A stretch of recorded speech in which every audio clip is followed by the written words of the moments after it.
John Cola with OKRaw.com. Today I have another exciting episode for you. This one's very important to me because I see it happen a lot in the raw foods arena.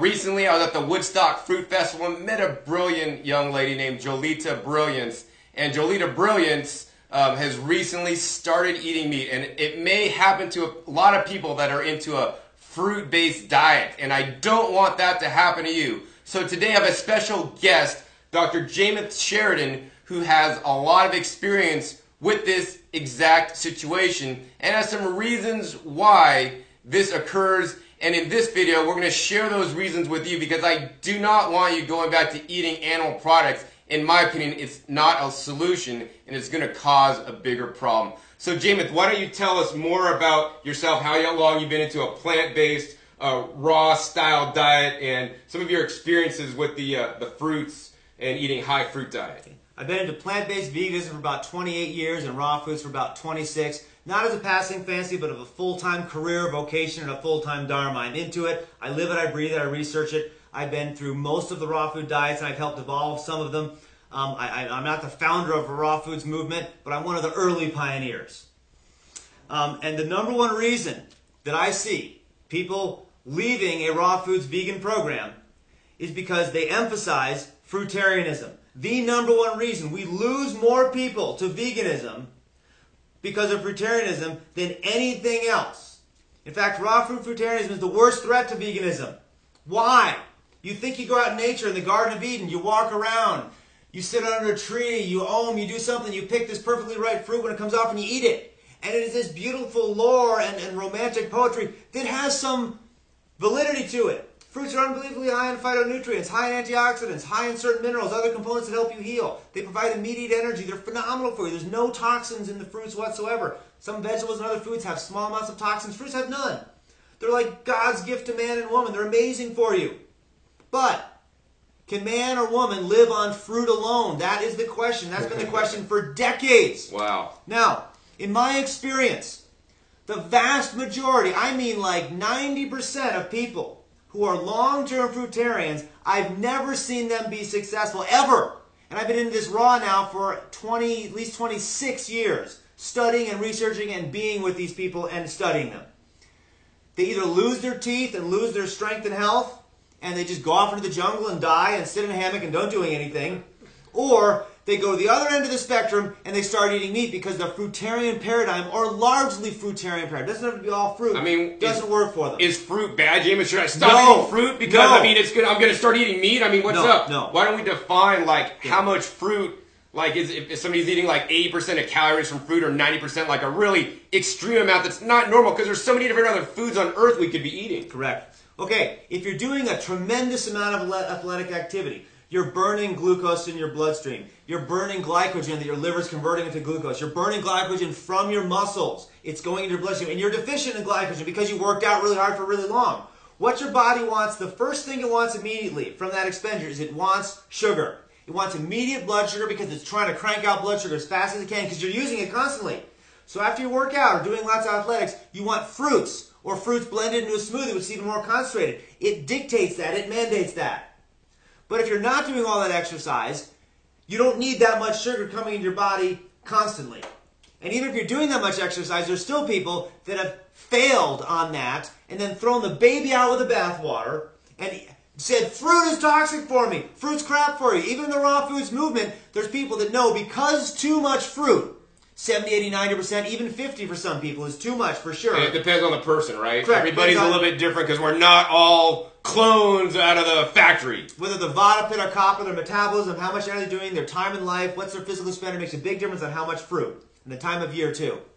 But because too much fruit is bad for people, most people, therefore fruit's bad for everybody. It's throwing the baby out of the bathwater the other direction, and now we're having these ultra-high fat diets, ultra-high fat raw food diets that still clean quality fats, totally different than an animal product, of which people have overcome diabetes on actually. Even though it's ultra-high fat, it could be better. At least you're overcoming diabetes, the problem that the fruit can sometimes cause.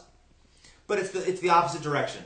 So do you recommend I eat a higher fat diet then, James, if I'm not supposed to eat fruit? I mean, what am I going to do? I recommend you eat a balanced amount of fruit and a balanced amount of fat, and that's going to be varied depending on who you are and how much exercise you're doing. And we'll talk about fat when we get down to fat. You can absolutely do too much fat. Okay. And you can do too little too. I want to talk about that.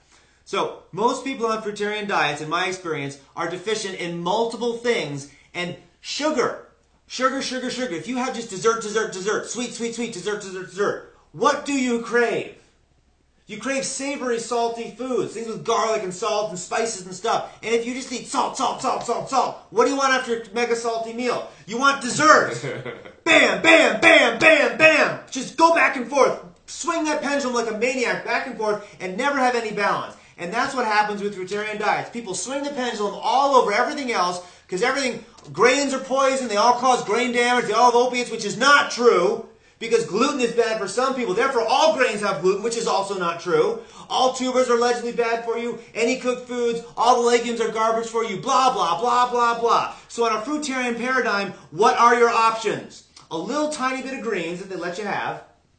Or screw it. And if you're not doing well, just shove more food down your throat. Wait. And you'll heal. Yeah, right? Aren't you supposed to eat more fruit if you're not getting the results on a fruitarian diet? You just need to eat more. You're not eating enough, right? Have more sugar come in your body. More sugar come by your teeth. Someone who's on a fruitarian diet has more sugar pass by their teeth than any junk fooder in the history of the world. Because when you eat mostly fruit, every single meal is sugar coming on your teeth. And if you put white sugar in with bacteria, the bacteria that cause dental decay, those bacteria grow. They grow like crazy. If you put dental bacteria in with fruit, the dental bacteria grow way better on fruit and fruit sugar than they do on white sugar because fruit sugar is way more vital. Fruit, it blows away white sugar. It's totally better for you. So when you have fruit sugar hitting your teeth all day long, the bacteria in your teeth are in love. They grow like crazy.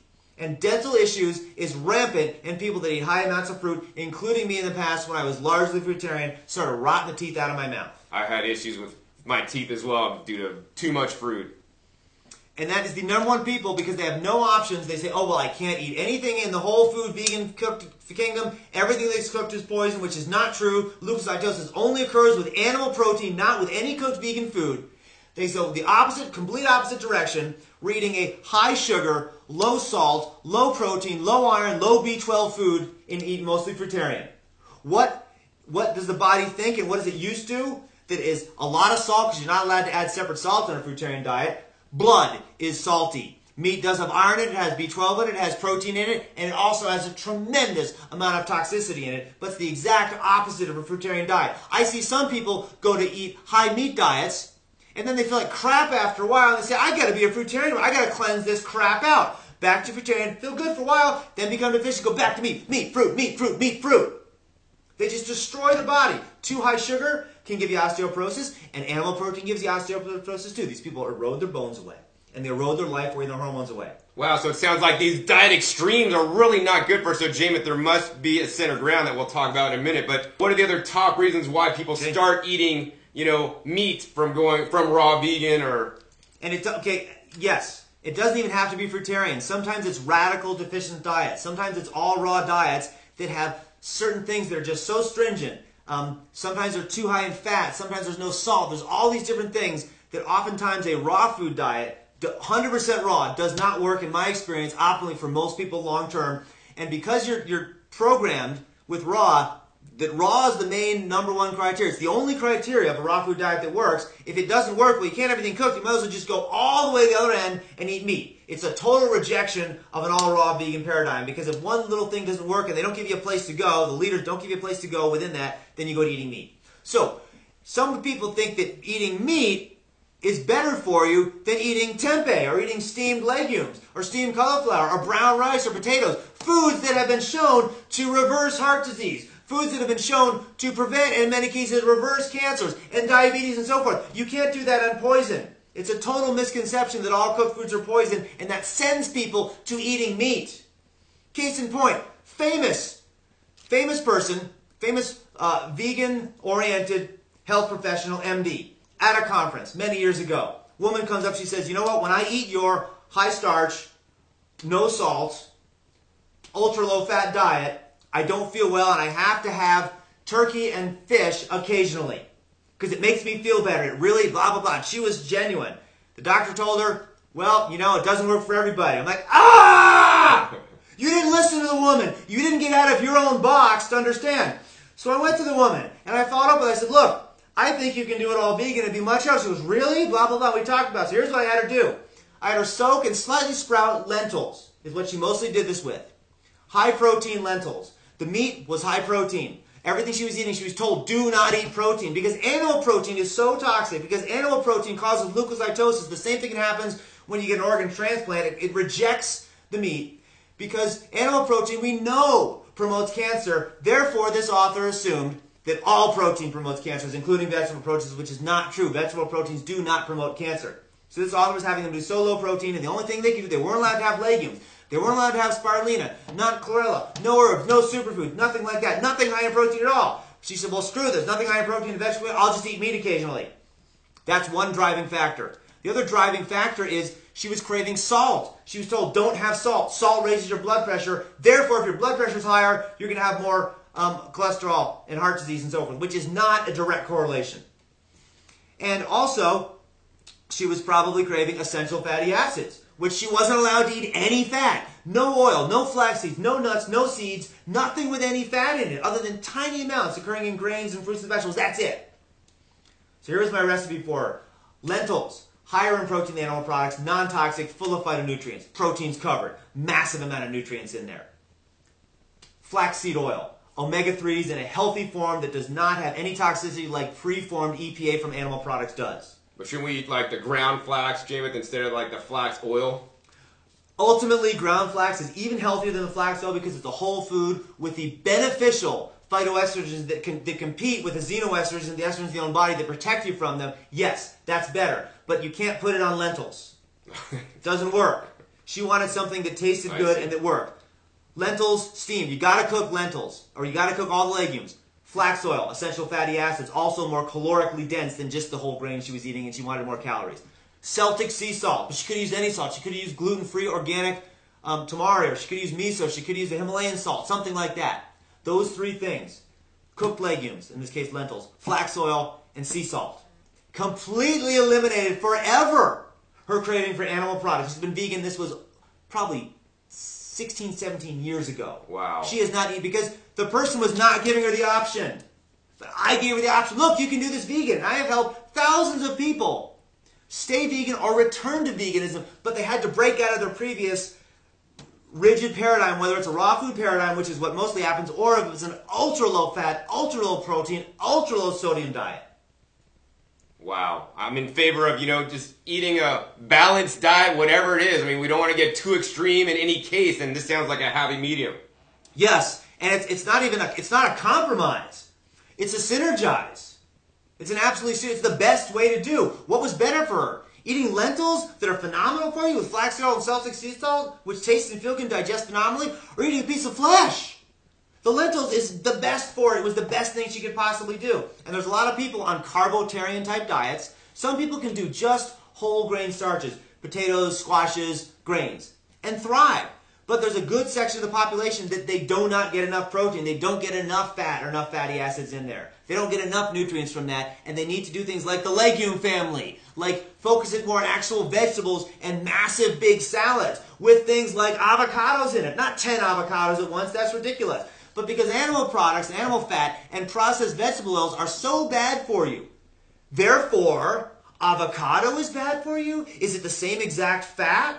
Absolutely not. Avocados are a superfood. They're super high in folic acid. The fat's really easy to digest and process. Yes, you can have too much of them, but you have to have way more avocados to hurt yourself with having too much fat than you do regular fat. So half an avocado in a salad, or even avocado if you have burning a lot of calories, is absolutely not too much.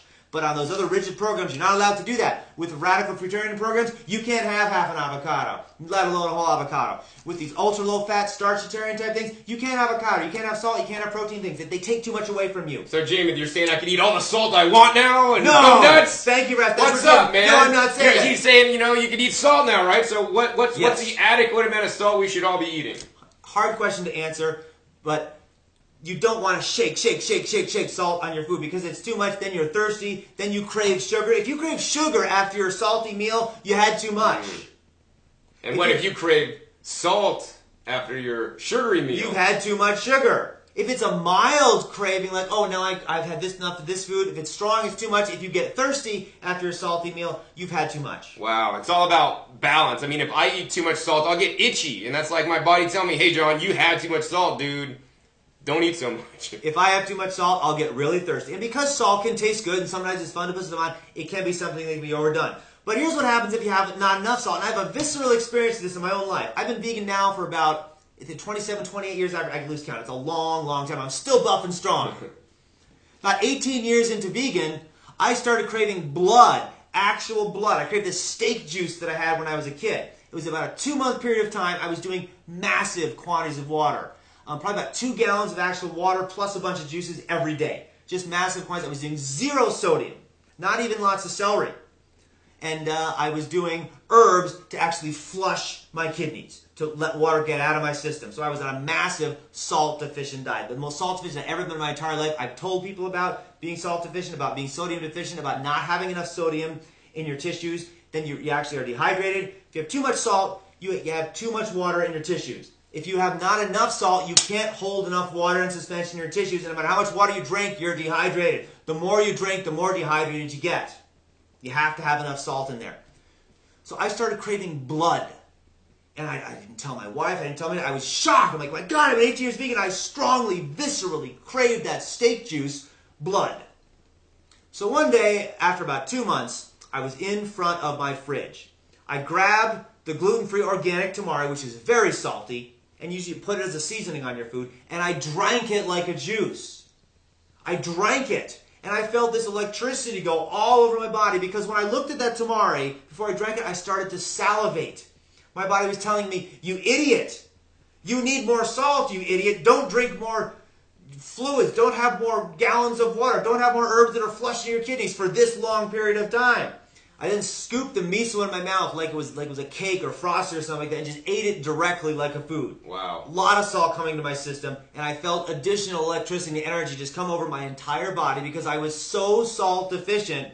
My body was telling me, you idiot, just eat that salt. You are making us so salt deficient. And when I wouldn't eat any salt, no Celtic sea salt, no Himalayan salt, no tamari, no miso for these 2 months, when I had the massive amount of water which flushed more salt out of my system, when I had all these herbs that were cleansing me but too much for too long, I set up a situation where I craved salt and I was grossly deficient in it.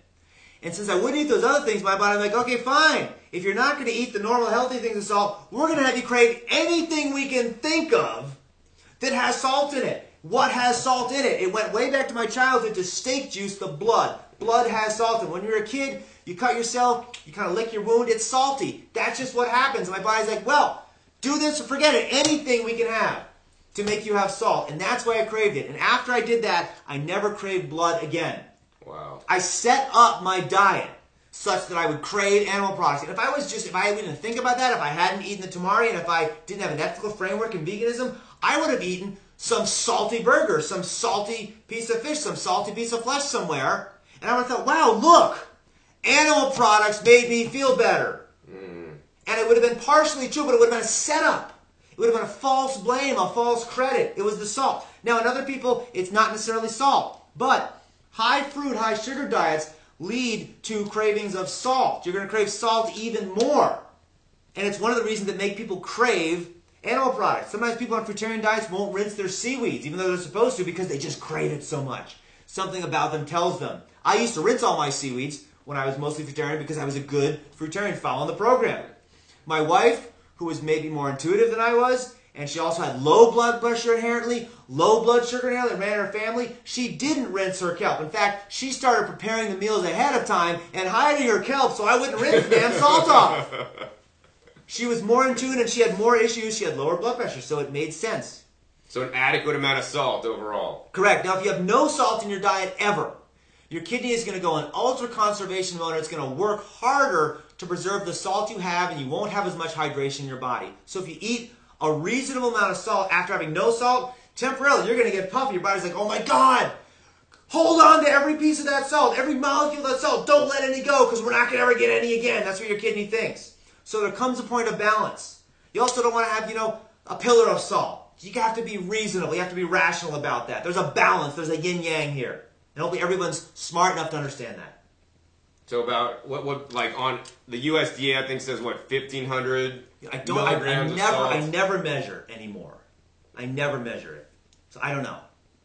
So an adequate amount of salt that each person needs to find out. I have a little bit of miso or some sauerkraut, with my salad every night, and that seems sufficient for me. Yes. You need to find out what's right for you. How hot is it? How much are you sweating? How much physical activity? How much liquid? How much sweets and other things? And sugar and salt will balance each other out to a certain positive extent. They can also just be on the extremes. Adequate. You got to figure that out yourself. That's your homework. All right. So what other nutrients can we be deficient in that may cause meat cravings? Okay, other things that happens with both fruitarian and also just raw food diets in general, even when they're not fruitarian, even when they're no fruit. This applies to both of these things. Let's talk about the fruit part first, is protein. We need far less protein than most charts say. Far less. And there's some cultures that subsist on 20 or 30 grams of protein a day and they're super active. But therefore, does that mean that every single person only needs 20 or 30 grams of protein if they're doing a lot of activity? No, it doesn't. And I've seen so many people become protein deficient because they were on, let's say, fruitarian diets, which is so low in protein. Ultra low. 3, 4, 5%. It's just not nearly enough. And it may not be the right quality of protein in fruit. There are some people, a few tiny amount of people, that might be able to thrive long-term on fruitarianism. But if we're talking long-term, 10 years, I've yet to see it. I've yet to see a person go 10 years on fruitarianism and still thrive.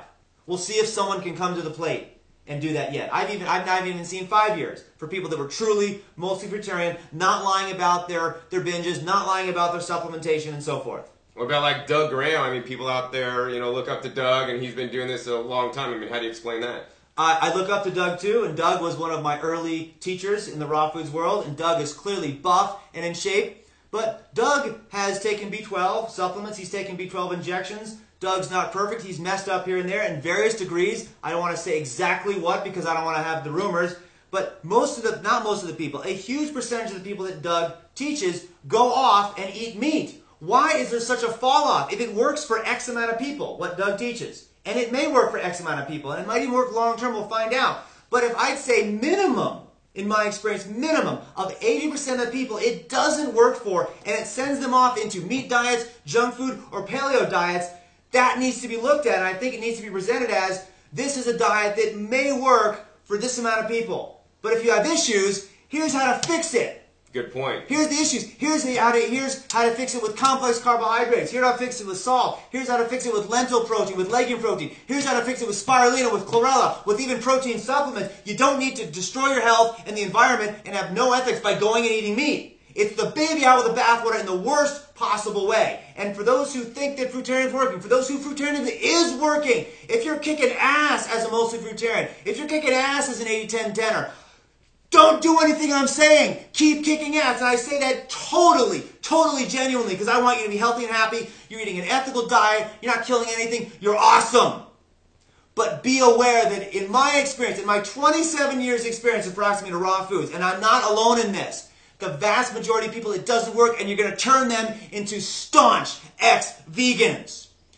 Do you think that cooked lentils, do you think that salt, do you think that flax oil or flax seeds is better than animal products? And I know you do.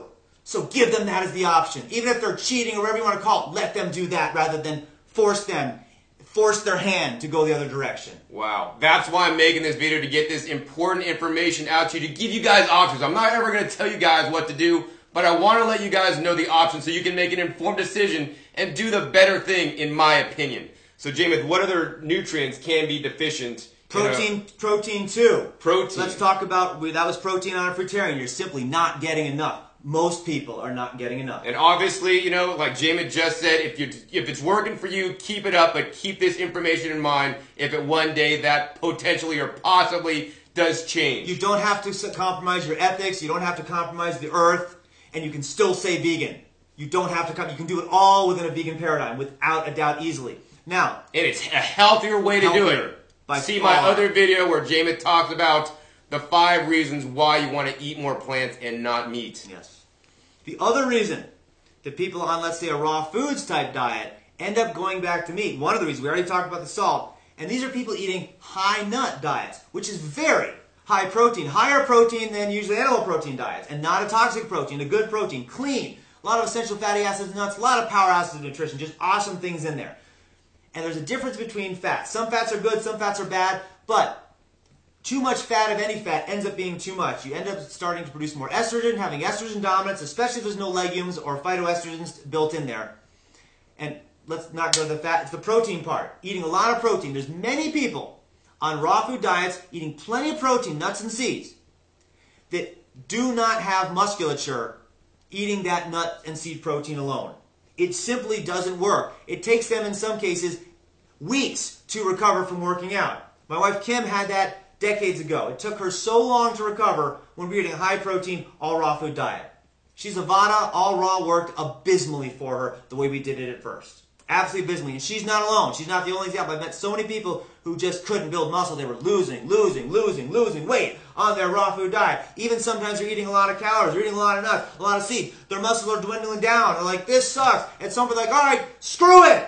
I'm tired of being wimpy. I'm tired of being skinny. I'm tired of not having energy. I'm tired of not having muscle mass. I can't build muscle anymore.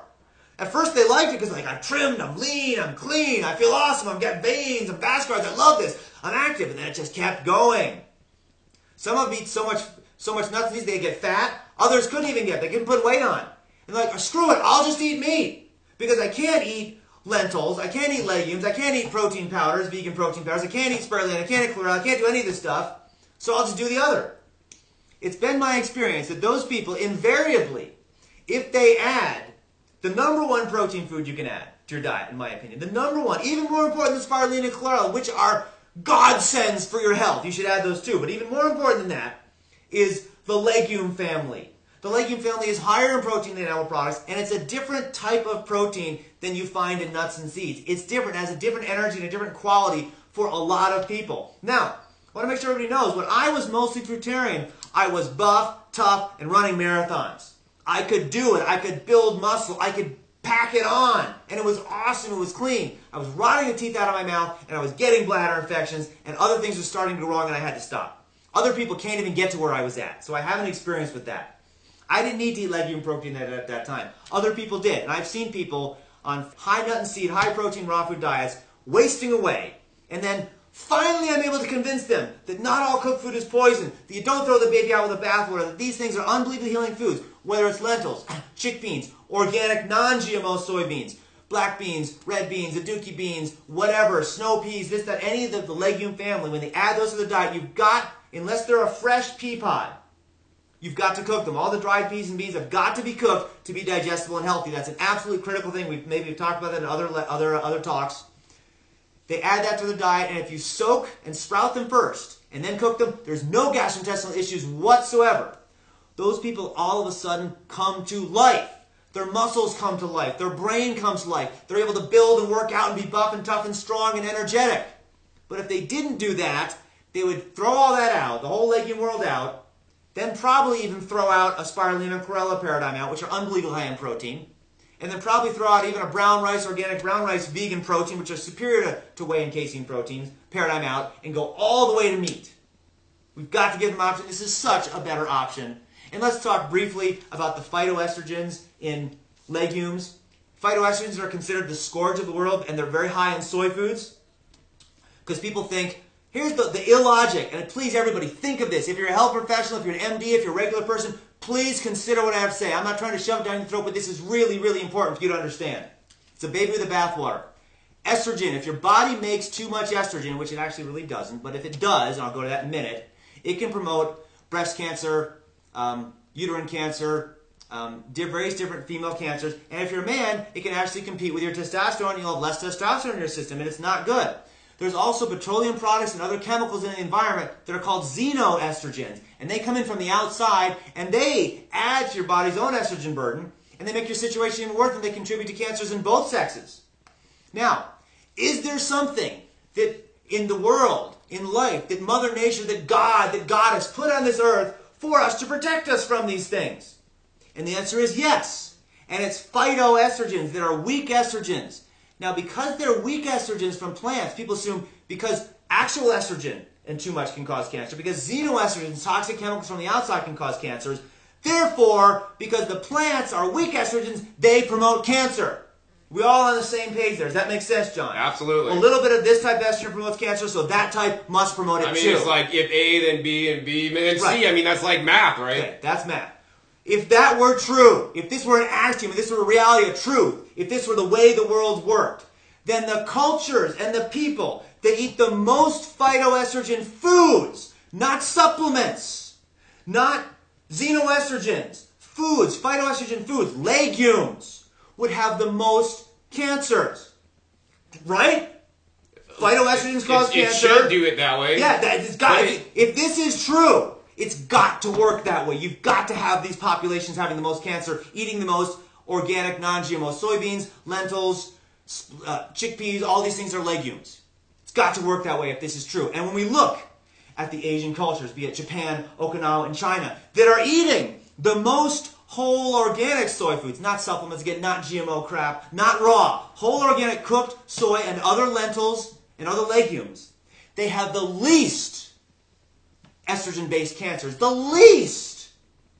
So if you can just be like a dummy, like, duh, this caused cancer, this not cause cancer, no in between, you'll just throw the baby out with the bathwater. If you have a little bit of a scientific mind, and I'm not saying the readers or the listeners don't have it, but you've been taught from people that weren't thinking the whole picture. They weren't taught the whole picture, and they just pass it on because I trust that person, I believe them, I don't want to question their integrity.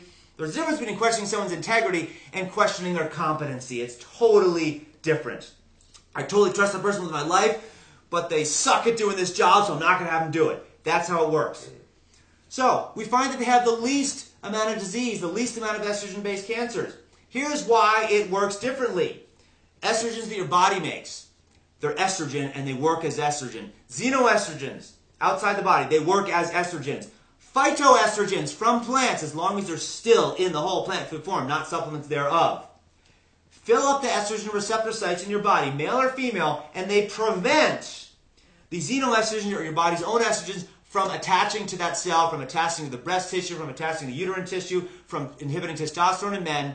They attach it and they don't let these bad estrogens get in. They are protecting you. They fit into the same receptor site. Wow, so we need these things. We need these things in any way, and especially in today with more xenoestrogens coming in. But they're one of the reasons that legumes, soy being the pinnacle legume, have such a bad rap. And it's totally the opposite reaction. I've seen women doing tofu and tempeh who totally balanced their hormones. All of a sudden they didn't have breast tenderness, they couldn't even tell when their period was happening, they had no cramping, very little blood.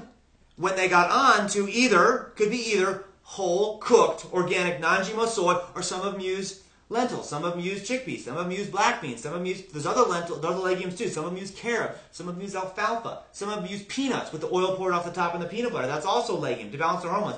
They get off that because they get on a raw food program. And all cooked food is poison. All of it. Every single piece of cooked food is poison, and that's not part of a raw food program. They get onto a high-fat raw program, which all other factors being equal, the more fat you do, even healthy fats, the more, and I'm not sure how coconut works in this, I haven't tested it, it's the only one. But other than that, the more fat you consume, the more estrogen your body makes, male or female. So you become a girl if you eat a high-fat diet. Not really, but somewhat. So you go from the protective phytoestrogenic diet of cooked legumes to high-fat, no protection in there, and all of a sudden, now you're having breast tenderness. Now you are having cancers forming. Now you're having blood. Now you're having menstrual cramps. And I've seen so many women do that, say, well, those things saved my life in the past, but I can't go back to them because they're not raw. They were healthier for me, made me feel better, but they're not raw. I think I'm just cleansing. I think I'm just detoxing. I think I just needed to cleanse through my uterus. I need to cleanse through my menses. The body's so stupid that it wants you to have long, painful menses to cleanse through. That's ridiculous. But it's the mentality. It's because the authorities they go to say, oh no, that's bad. Soy's bad because raw soy is bad for you. It's hard to digest. GMO soy is bad for you. And isolated parts of soy are horribly toxic for you because they're individual phytoestrogens not balanced by the entire whole that can have negative hormonal consequences that never occur in the whole foods. The people in the Asian countries that had the benefits with the soy foods, the more they ate, the better benefits they had, never took an isolated isoflavone supplement from soy. They never took GMO soy and they never took inorganic soy. They had whole soy foods that always were cooked. If you don't want to have soy, you're allergic to soy, think it's crap, don't ever eat it. Just get it out of your life, have chickpeas, have the hundreds of other lentils you can possibly consume. The thing that's even higher in phytoestrogens than soy, it blows soy away. Soy's number 2 sort of phytoestrogens, is flax seeds. Flax seeds are multiple times higher in phytoestrogens. And if they're the case, that phytoestrogens cause cancer, then the experimental animals, the pet animals, the human beings that ate more flax seeds and the cell cultures that we fed more flax seeds to would have the most cancer. It would be the most deadly cancer-causing, estrogen-based cancer-causing food on the planet. Let's frame that. Study in Canada several years ago that was barely reported in the news. Women took 2 tablespoons of flax seeds in the 2 to 4 weeks between they were diagnosed with breast cancer and they were going to get either a mastectomy or lumpectomy. Either take the whole friggin' breast off or just take the tumor out and disfigure the woman and have her have self-esteem issues and so forth. Take out tissue, go under a surgery, have some complications, bleed, etc. In the 2 to 4 weeks, 2 tablespoons of flax seeds. They came back after that 2 and 4 weeks with flax seeds, this ultra-high estrogenic food. You should have thought that the tumor was bigger than their breast at that point, because if you were going to promote it, this would do it. Mega phytoestrogen. I hope I haven't beat that too much, but I hope it's clear. This would cause cancer for sure in women that already had cancer. That weren't taking flax seeds previous, by the way.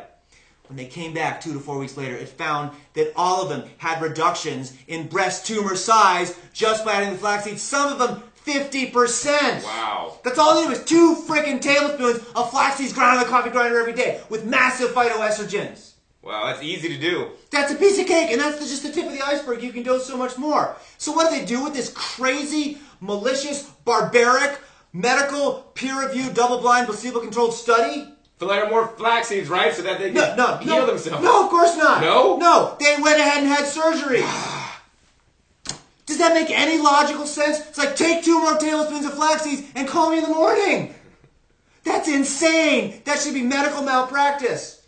That and so many other studies with both flaxseed oil and far superior the whole flax seeds have shown that flax seeds, because flaxseed oil has very little phytoestrogens, but has omega-3s and a lot of other things, the whole flax seeds are unbelievably protective, in some cases remedial, of cancers and other harmful challenges. And here's one more thing to throw in the pot. 2 more things that are really critical to understand. There was a study done by the Physicians Committee for Responsible Medicine, Washington, D.C. group, headed by an incredible researcher and incredible hero called Neil Bernardes, an MD. He did a study with women and he put them on low-fat, whole food vegan. Not raw, not anything like that. Less than 10% of the calories from fat, just from a regular, normal, probably 30% calorie from fat diet. For their menstrual challenges. All of them were having menstrual challenges. He put them on this diet and everybody had improvement or absolute cessation of their menstrual cycle, of their menstrual issues. All of them on that low fat. All they did was the lower fat. He then asked them to go back to the high-fat diet to make a relative comparison. And they agreed to do this in advance. It was part of their agreement. None of them would do it. They said, no, sue me. I'm not going to participate in your study anymore because I don't want to ever go back to that. I'm convinced. And they considered that a successful study. Take it a next step. I've seen women who, for some reason, feel they need to eat, or they're just fun to eat a lot of fat. There's certain fatty foods that taste good. I'm talking healthy fats like avocados or nuts and seeds or some flax oil or chia oil. Things that are like food, not garbage, inorganic oils in plastic bottles, not animal fats. I'm talking like healthy fats. If you want to do it with garbage fats, you can do it, but you're going to destroy your health in other ways. As long as they have enough healthy whole food, phytoestrogens in their diet, as long as flax seeds is enough part of it, not necessarily flaxseed oil, you have to have the flax seeds, as long as either soybeans or chickpeas or legumes or mung beans cooked, or alfalfa or carob or peanuts with the oil pouring off the peanut butter on the top, because they're all legumes with phytoestrogen. As long as they had enough of that, red clover is also a phytoestrogen. As long as they had enough of that, they still didn't have any menstrual challenges because the phytoestrogens protect them from all that fat. It's so powerful. Phytoestrogens are built in foods, and there's so many more foods that have phytoestrogens that I'm not even sure I want to tell people here because they'll stop eating everything that are helping to protect you right now. Sesame seeds is another one. They're not a legume, but they also have phytoestrogens in them. And what I do with my sesame seeds is I take the oil on the top of my tahini to make an incredible sesame seed dressing, and I pour it off. I actually burn candles with it. One day I'm going to make biodiesel with it. And I have a mega concentration of natural concentration of phytoestrogens in there, and it's already lower fat to begin with. And the fat in that sesame seeds, the oil that comes to the top, you can use it for massage, you can use it for so many other different things, you can wax your furniture with it. And I'm saving so many calories by pouring that oil off. And I still have a killer tahini dressing with tahini and miso and ginger and a little water, lemon, whatever you want to put in there. It's like, God, that is so good. I get to eat like 5 times the amount of tahini dressing because I save so many calories in the fat, or double the tahini dressing and way more kelp, or a half an avocado, or even some olives, or other things, or even things that don't have any fat, or I can even have some grains with it, some just cooked grains, not fried, either boiled or steamed, or some lentils or some other legumes, or a baked potato, a bunch of them, because I didn't have all that oil in the tahini. And my nutrient density has gone up. I could eat a boatload of food more, with still less calories, no estrogenic issues. And for those of who still break out when they're older like me with oil, you're not going to break out either. And I break out with acne still when I have too much oil. And you get to have more fun eating more food. And so more fiber go in your system. So we want to eat an adequate amount of fat, right? Like not all fat's bad. We want to eat a whole food source of fat in an adequate amount. So how much is too much? I mean, some of these raw food programs advocate like less than 10% of calories from fat. I mean, is that healthy, Jamie? Should we eat like 40% fat? I mean, you were talking about that earlier. That can't be good. I mean, what's the range? I know everybody's different, and pulling numbers out is pretty tough sometimes, but there's got to be somewhere so that, you know, people could know where they want to start and experiment with. In my experience, 40% of fat, 40% of calories coming from fat is too much optimally for everybody. You would never be able to do that in a state of nature. You couldn't harvest that many nuts and seeds to eat it. It just wouldn't work, and you're certainly not going to be making oil in nature. It's totally not natural to eat that much fat in nature, and I've never seen it work optimally for anybody. You can do damage control too, but why eat that much?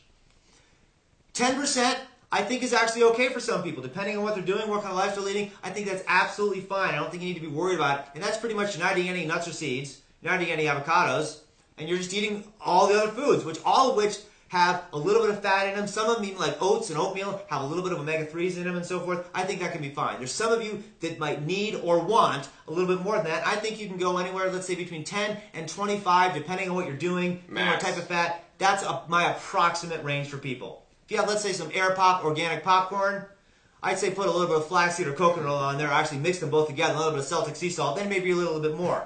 And if you're a woman and you're worried about that, make sure that you have it with a lot of legumes. And you will not have hormonal challenges. You won't have female problems. It's just so powerful. And men, you don't see it as obviously because you don't have a cycle, but it's just as powerful for men to do this legume protein and these phytoestrogens. Organic, non-GMO.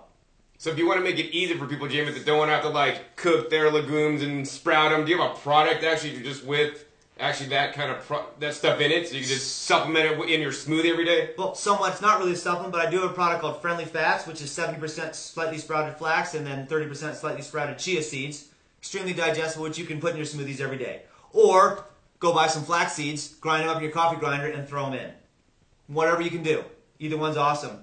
Or carobs. Carob's a legume. Throw carob. Make a carob shake. Make a carob smoothie. Alfalfa, the herb. Get dried alfalfa herb, which I have some of in some of my products, Vitamin Green. You're probably going to want more of that. Another amazing legume, and people have had good results with just this alone, depending on how much fat they're having, is astragalus root. Astragalus is a legume. It helps to increase lifespan, helps to increase your DNA telomere length, which makes you younger. It's a phenomenal healing herb. It's the primary ingredient in my product, Vitamin Earth, which is the counterpart to Vitamin Green, critical, and you can throw that in your smoothie. Actually, that won Best Smoothie Ad Award last year. Or just get astragalus root. I mean, I've got it built into a whole complex of formula that does a tremendous amount of other healing things, which we're not going into right now. Either get it or get some astragalus root. Those are other things you can do. Red clovers, which red clover is one of the bases of the famous SCIAC anti-cancer formula. It is a legume. It has phytoestrogens in it, healthy ones.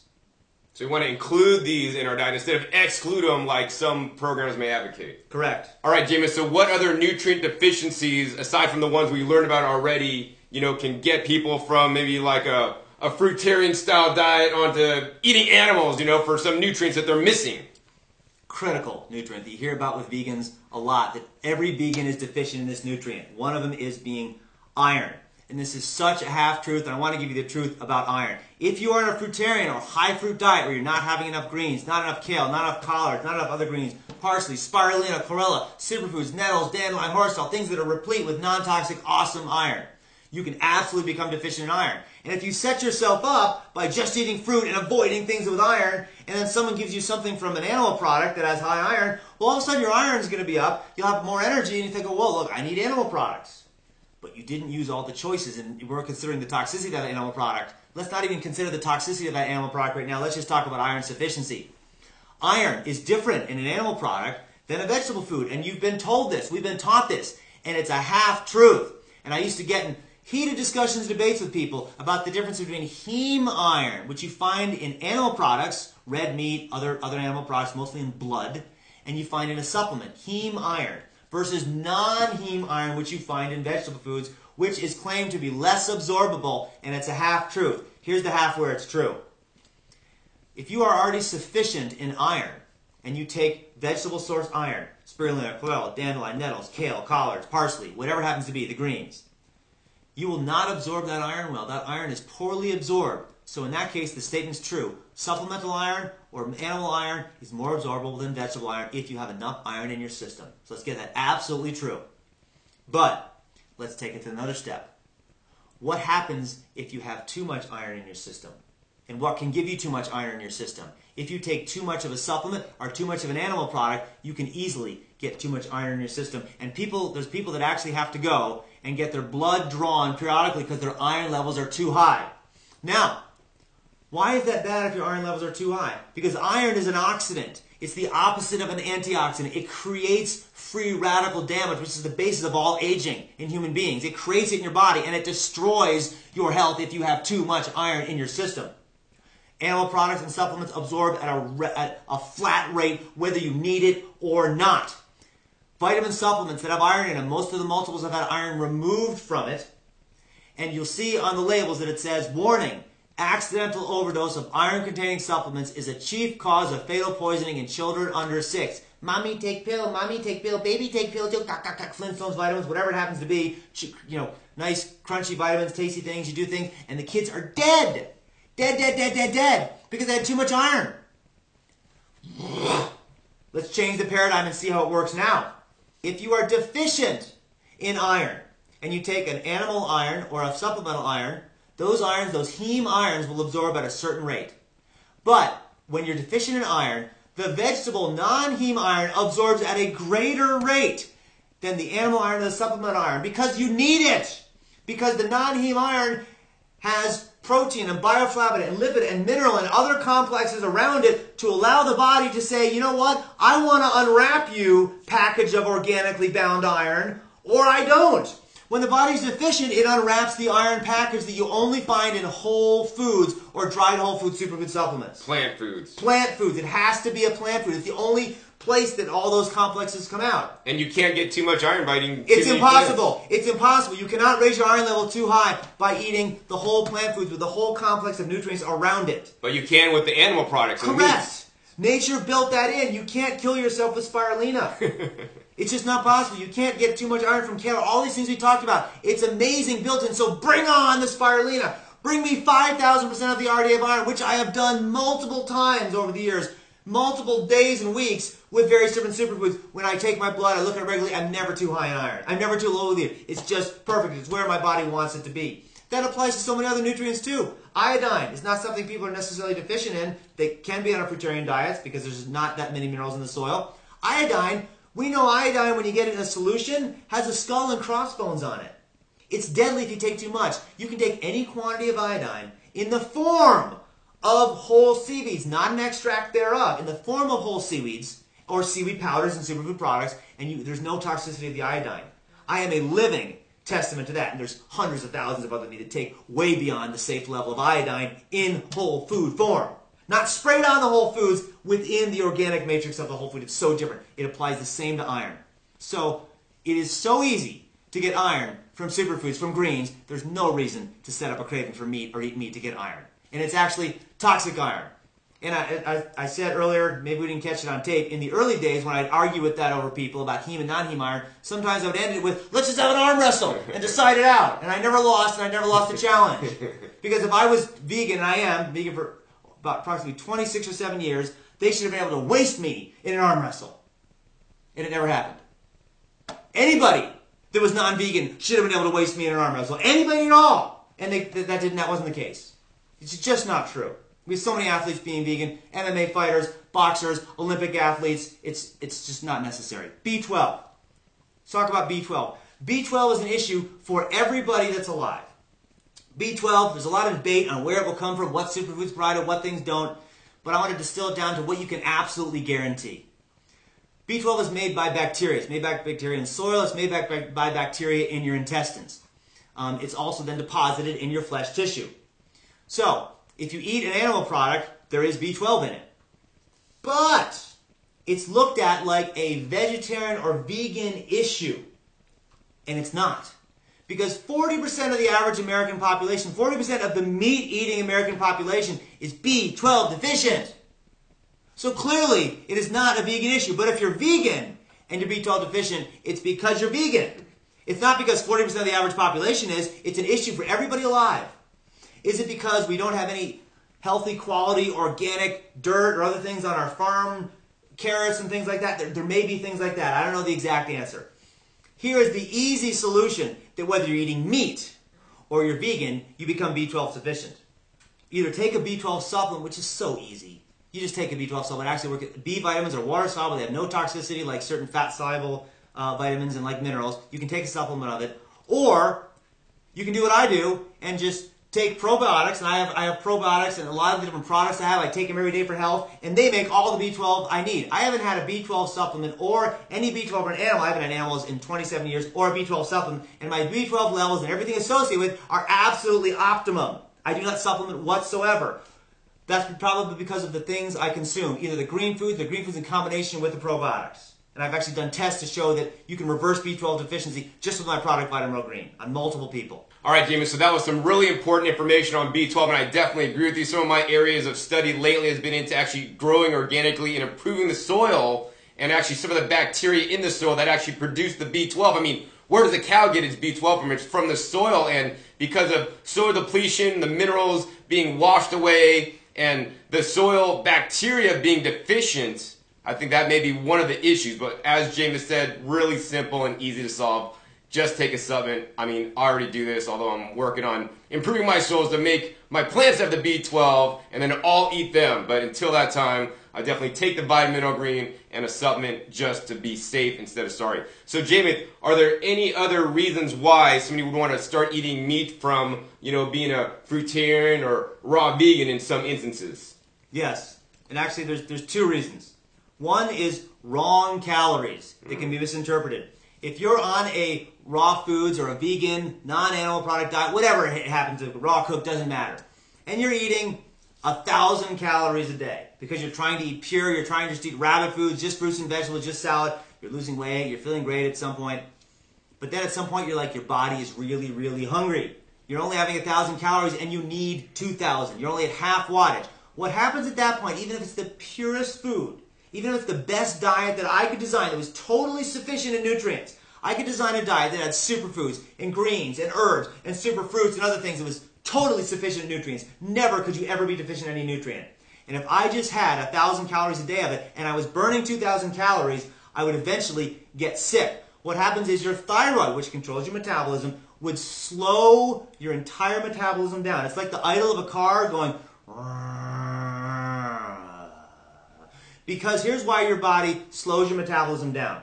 Because it knows that we are in starvation mode, and if we don't slow down our metabolic rate, slow down the rate we make enzymes, slow down the rate we make eye tissue, slow down the rate we make liver tissue, we make muscle tissue, we make blood cells, everything's got to go into life preservation mode.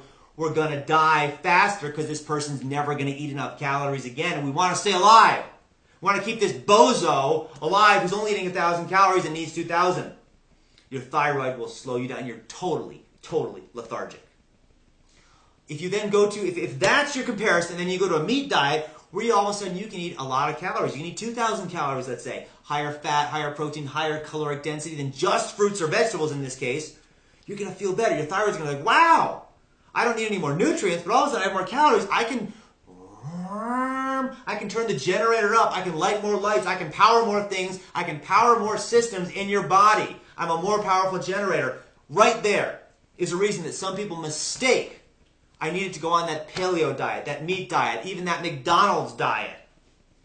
Huge issue, huge issue. Don't fall in that trap. Eat more healthy, kick-ass vegan food to the right amount of calories. Let's compare apples to apples, and you don't have to sacrifice your health, your ethics, or the planet. So, Jimmy, what about eating like too many calories? Obviously, eating not enough, not good. But what about like too many calories? Hey. Is that ever an issue? And then can that cause people to eat meat and go to the dark side? Yes. I'd like to call it that, the dark side. Let's give an example of a really otherwise good diet that's too many calories. You're on a mostly raw food diet. Clean, pure, whole, organic, non-GMO, nothing toxic, kick-ass diet that many people have overcome huge degenerative diseases on. But it is 50% fat. Huge amount of fat, and fat has so many calories in a small, tiny amount of space. That's why they always have nuts and seeds in trail mix, because you can eat this little tiny almond versus a whole bunch of cauliflower, a whole bunch of fruit, or even a good portion of grains or legumes or steamed vegetables. Instead, a big portion or this little tiny amount of fat. So you eat not a lot of food, but a huge amount of fat. So you're having 4,000 calories in a day. Or 3,000. You need 2. You're eating 2 or 3. Well, it depends on your activity level also. Yeah, but let's say the same person is eating 2. Now they're eating 3,000 or 4,000 calories because they're having so much fat. Not eating a lot of food, just a ton of fat. Healthy, clean fat. Their arteries aren't getting messed up. They're having some estrogen issues because they're not having enough phytoestrogens, even if they are. Too much fat. They're sluggish, they're fat. When you're fat, you have less energy by definition versus when you're not fat. It's not good. You have to have more blood vessels. Your heart, you only still have one engine. It still has to pump just as hard. You need to make more blood. It just taxes your body tremendously. So if you go on a diet that's, let's say, a weight loss diet or a body type diet or a paleo diet that has leaner meats, let's say, a leaner meat than massive quantities of high fats, nuts, and seeds. All of a sudden, you went from a 4,000 calorie diet where you're fat down to a diet where it's 2,000 calories. All of a sudden, you're losing weight. You have thousands of miles less blood vessels to feed your fat ass. And you also think, wow, I feel so much better. I could never be vegan. I could never be plant-based again. I was just exhausted. You've got to compare apples to apples. You've got to compare oranges to oranges. It's got to be the same thing. You're eating way too much nuts and seeds, and you need to eat some whole food, vegan cooked foods, like legumes, like healthy grains, like potatoes, like steamed vegetables, these things that are nourishing. Huge problem, too many calories the wrong direction. There's one other reason that we didn't talk about that's very popular that I want to talk about. Okay. That people will go onto, let's say, a paleo type diet or a meat diet, depending on what it is, and think that veganism didn't work or a plant-based diet didn't work. If you do have gluten intolerance, now, gluten-free, it's really popular today because of the latest thing. When it was Epstein-Barr syndrome, or everyone had that. Back when Candida was popular, everybody had Candida. There's certain diseases and things that's really popular to have. Gluten-free is really popular because gluten's toxic. It'll kill you. It's like kryptonite. It destroys your brain. It destroys your heart. It destroys your lung tissue. It destroys the lining, the cellular lining of your intestinal tract. That's I'd say probably a quarter truth. Because for a quarter, maybe a quarter of the people in the world, maybe less, but that's a good chunk of the people, they are gluten intolerant. The gluten is like kryptonite to them. My wife happens to have hardcore celiac disease, so I'm really, really intimately familiar with this. Even essence of gluten cooking somewhere, or even dehydrating, makes them sick. And it destroys their life, destroys their bones. Some people go schizophrenic. So for some people, gluten is absolutely poisonous. Do you find in the best breads you can imagine? With wheat, barley, rye. Have gluten in them. So if you're gluten intolerant, and you go from a diet, a plant diet that happens to have a lot of whole wheat spaghetti versus brown rice spaghetti, that happens to have lots of breads versus non-gluten breads that has, not grain-based, but gluten grain-based foods, and then you go to a paleo diet or a gluten-free diet that also happens to include meat, and you got rid of gluten, and you feel so much better. So much better. You give the paleo diet, the meat, the non-plant-based diet the credit when you're simply gluten intolerant.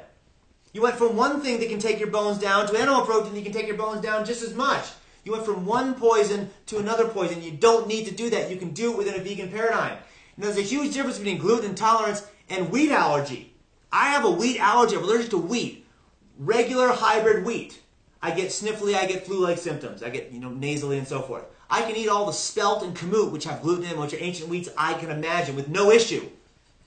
That's different than gluten intolerance. People with gluten intolerance can't have gluten at all. So just go gluten-free. Gluten-free vegan is easy to do. I'm 99% gluten-free because my wife is 100% and I have to be, otherwise she isn't. That's another reason that people abandon a plant-based diet for something else, not knowing that all they need to do was remove gluten from their diet. You can still eat grains. You can still eat millet. You can eat amaranth. You can eat quinoa. You can eat teff. Buckwheat. You can eat buckwheat. And you can get pastas and products made out of all of this stuff. Brown rice as well. And you don't have to have gluten. The only thing you can't have at the moment is really kick-ass bread. They haven't perfected that gluten-free yet. Wait till my company, Integrity Foods, gets rolling. I'm going to provide some of that for you. But that's the only thing that's hard to do. And there's lots of alternatives for that we've been created, and it's just easy. That's it. Easy to do. Wow. My point is that no matter what your individual biochemistry is, and we all have individual biochemistry, it's not the raw diet, the plant-based diet, the vegan diet, the whatever diet. Well, no matter what your individual biochemistry is, it's my clinical experience and my research experience and my life experience with people that you absolutely can solve that the best within a whole plant food paradigm. It's not that you can get by that. That's the best solution. It is within that giant framework of options, and there's tons of options within that. Wow, this has been very informational. I mean, you guys got a full-on lecture here for free on YouTube so that you can now eat more plants, stay raw, stay plant-based instead of going to the meat, going to the dark side. So, Jamie, there's a lot of information in here. I want to sum this up for just some of the people. So, really simply and quickly, we went over all the detailed information. I want to give them some guidelines on some of the nutrients that may be helpful in the right amounts for them. And of course, we can't say what that amount is. You don't want to get too much of some of these nutrients, but you don't want to get too little. So the number one thing we need to do if you're eating fruits or a raw foods diet and it's not working, you're considering eating meat, is what? Make sure you're not eating too much sugar, not eating too much fruit. Not too much sugar. Excellent. Correct. So you need to balance that out with other foods because there's a whole bunch of foods, and don't just limit, I can only eat fruits because that's what I need to eat. No, there's so many foods, as you just heard in this entire talk here, that you can eat that are quite healthy. Yes. So number two, what's another thing we need to do? Make sure you're eating enough foods that are nutrient dense. Like the other foods you're eating other than fruit shouldn't be white sugar, white flour, and hydrogenated oil. Hello? That has no nutrients. It's crap. You got to eat nutrient-dense foods. Top nutrient-dense foods. Leafy green vegetables, some of Jana's superfood powders that makes it convenient and easy to consume if you don't want to harvest from your own garden. Even if you do harvest from your own garden, doing things like spirulina and chlorella and seaweeds and so forth is yet an additional added adjunct to up your nutrition. You got to make sure you have enough nutrient-dense foods. Absolutely. Fruits and vegetables. Because what I've got in my superfoods is fruits and vegetables. They're not supplements. You've got to focus on massive quantities of fruits and vegetables to prevent deficiency. And somebody can do just fruits and vegetables. They need a sufficient amount and wide variety. Correct. Without buying your powdered foods in a bottle. Correct. Yes. If you want to take it to the next level, that's the whole nother level of kick-ass nutrient density and intensity. Right. And it can make things significantly easier for many people because it's very convenient. And better. It's my experience. I've never seen someone on a healthy enough diet in today's day and age with access to enough things that are incredible enough that this wouldn't make it even better. I definitely agree. I have a personal testimonial experience with taking Vitamin Mineral Green for many years. And, I just feel better when I take it. All right, Jamie. So what other things do we need to do, besides eating nutrient-dense foods and eating a wide variety of foods? And not eating too much sugar. And not eating too much sugar and fruit. You need to make sure you get enough protein in your diet, enough of the protein that's going to work for you. And for some people, it could be nuts and seeds, but if you have too many nuts and seeds, you end up getting too much fat. And we have all other issues that we talked about earlier with too many calories, too much estrogen produced, and so forth. I would ask you to consider and be open to adding legumes. Legumes have got to be cooked. They form toxins when they're sprouted, and when they're raw, they still have toxins. You have got to cook them. Anyone in a raw food community who's ever had raw chickpea sprouted hummus knows the unbelievable gastrointestinal issues that happen with that. But it's raw, it's got enzymes, it's supposed to be digestible. You have to let that go and throw that out. And if you go to some other lectures here, you'll see why that's not the case. And in my book coming up about 6 months, I will detail why that is not the case and why it's a totally different paradigm with enzyme. If you steam or cook, actually boil those lentils, you've got lentils, legumes, soybeans, chickpeas, mung beans, you've got to cook them. the protein in there is a totally different quality than nuts and seeds, that many people require that protein and that phytoestrogenic balance for them to be healthy and for them to build muscle. Some people actually have better results with protein from grains than they do from nuts and seeds. And depending on what your body type is, you may need to do that. And there's nothing wrong with eating grains as long as you're not gluten intolerant or if you eat grains that are completely gluten-free. I definitely agree. You want to get enough protein. I happen to eat raw myself, a 99.999% raw foods diet, and that's the way I want to do it, but it doesn't mean you need to do that. You know, cooking your food, in my opinion, is far better than going to the dark side and eating animal products. And when we're talking about cooking food, we're talking about, we're not talking about frying or microwaving, we're talking about wet heat for the most part, boiling or steaming them. Baking potatoes and things like that, there's no fat, is fine too. That's a whole other issue. Yeah. Now, John, you're 90.9% raw, but you're still here, you're functional, you're strong. I don't know if I can beat you in arm wrestle, but your blood levels are good, you're monitoring your health, you're a healthy, vibrant guy who was severely immune compromised before going in this, and you're not now.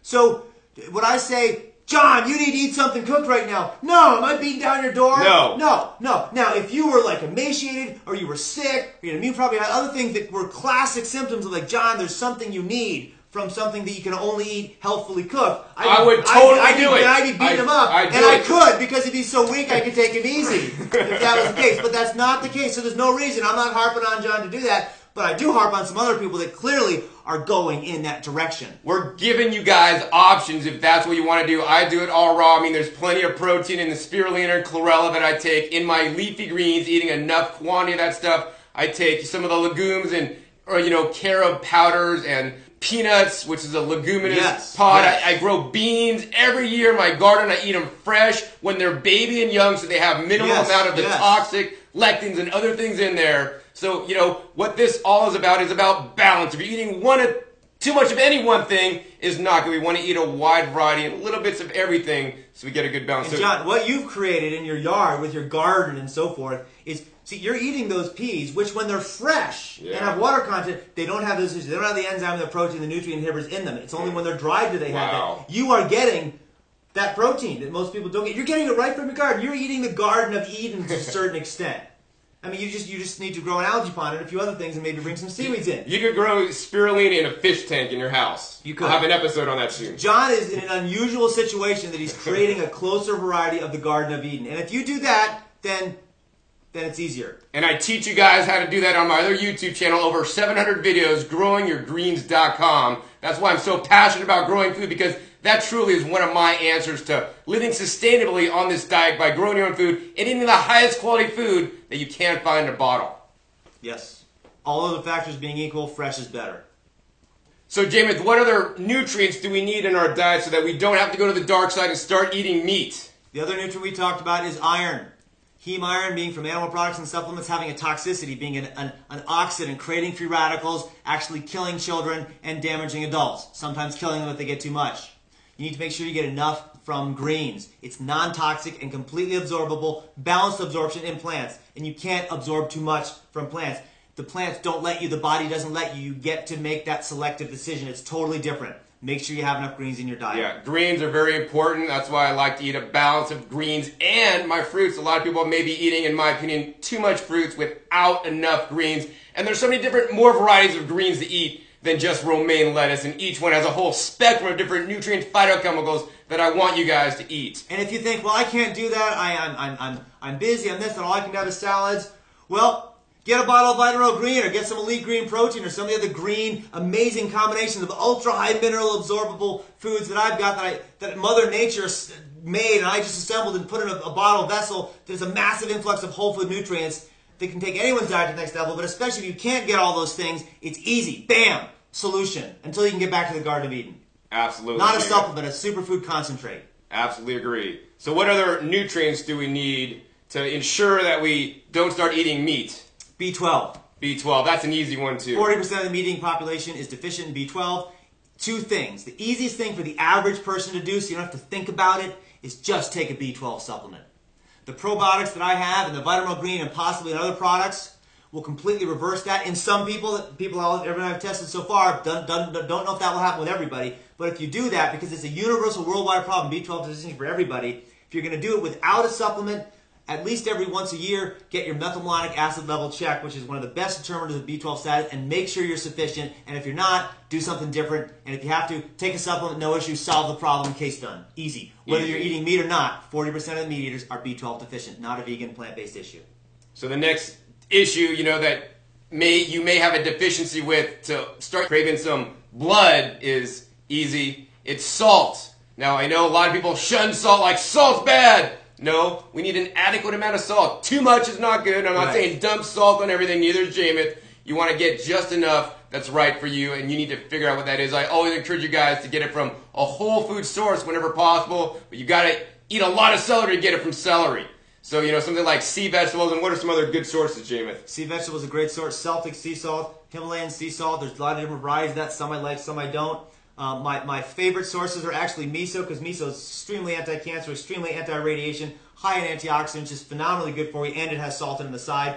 Always organic, and gluten-free organic tamari is would be next, because there's a whole host of phytonutrients in there, so I get phytonutrients with my salt. And then I go to this Celtic sea salt, Himalayan sea salt, real salt, rock salt type things like that. Salts with 100 or so other elements in there that are beneficial, along with maybe 50 or 60 different minerals in small quantities, rather than just refined, iodized, inorganic iodized, toxic crap salt. This is a whole different world of salt. It's totally healthier. And I'll have a video for you guys soon on salt specifically. So stay tuned for that one. So Jameith, are there any other things that we need to do? Once again, this is a summary for you guys. So, you need to make a checklist of these things. And guess what? This is only the things that Jameith have come up with. I always encourage you guys to have, once again, nutritional variety and get all the different nutrients. There's so many different things that you need to eat. And, if you're not paying attention like a researcher or like me, where I'm really wanting to make sure I get all my nutrients so I'm not nutrient deficient, so I don't go to the dark side, because many people in our society, and we're taught in our society, which really upsets me, to follow the leader. And if the leader's not doing it right, or maybe the leader is the exception to the rule, and you follow him, you might not be getting the same results. So you need to start thinking for yourselves and monitoring your health and be smart about things. And you always need to, what I like to say in my gardening channel, learn as you grow. You're going to be living and learning as you grow. You're going to have to change and modify your approach if you're not getting the results. So the results, if you're not getting the results, you just don't immediately go to the dark side. You figure out what went wrong. Throw the baby out with the bathwater. None of it works. And you do, you change some things to get the results you need. And Jameith, tell us about your new book you're going to come out with that's going to cover a lot of these issues to help everybody get healthier. About 6 months. It's going to come out. I've got some time dedicated to finish it. I've been working on it for, over 15 years.